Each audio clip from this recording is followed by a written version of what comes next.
Hi, my name is Tenzin. I support animals and children who are highly sensitive through gentle healing and uh, intuitive communication here at Compass Rose. So, when I first began to connect with the dogs, especially the dogs, I have noticed that many of them are highly sensitive to their environment at home and also outside. So they have shared some tips to their dog parents. They have shared some tips to their dog parents to help how to navigate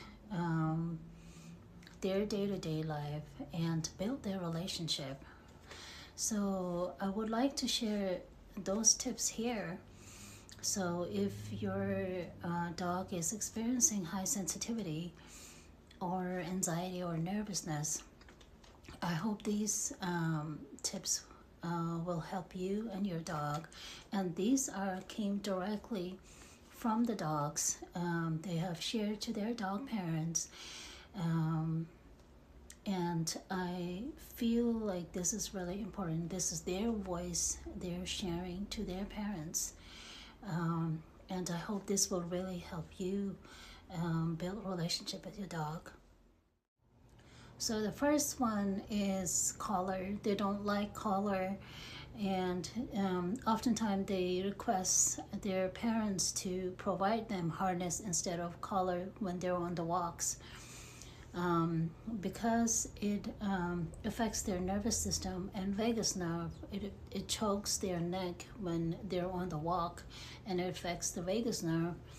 And as you know, vagus nerve is very important, and it helps regulate the nervous system. And especially for a dog with highly sensitivity and nervousness and anxiety, it is hard for them to regulate their system if their vagus nerve is in imbalance. Second is a designated quiet space at home, so whenever they feel overstimulated, they can just go into that corner and recharge their nervous system. Third one is a quiet nature walk.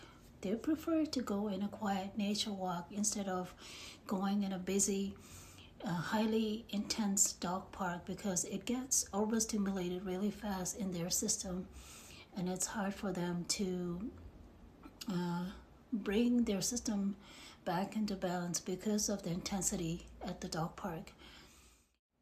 So the fourth one is deeper listening.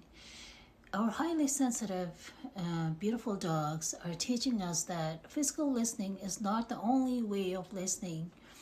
So cultivating an intuitive listening will help build a stronger bond between you and your dog. And also listening to their body language and giving them simple choices will also help boost their confidence. For instance, if you take a dog for a walk and if you give them simple choices to prefer which way to go, they will naturally drawn towards the quieter street because it is less stimulating and more enjoyable. The walk is more enjoyable with you, and the experience is calmer for the dog. Fifth one is food, and I think it is one of the most important. All of them are important, but for me personally, I feel like it is one of the most important because when you have highly sensitive dogs, it is very common to have a gut issue in their system.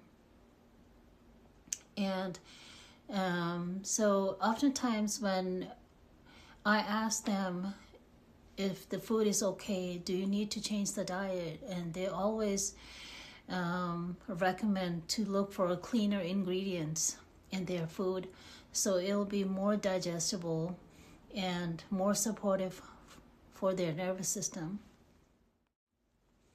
So these are the few important things came often during the sessions. And if you have highly individual sensitive being at your home, I hope this insight will help you and your dog.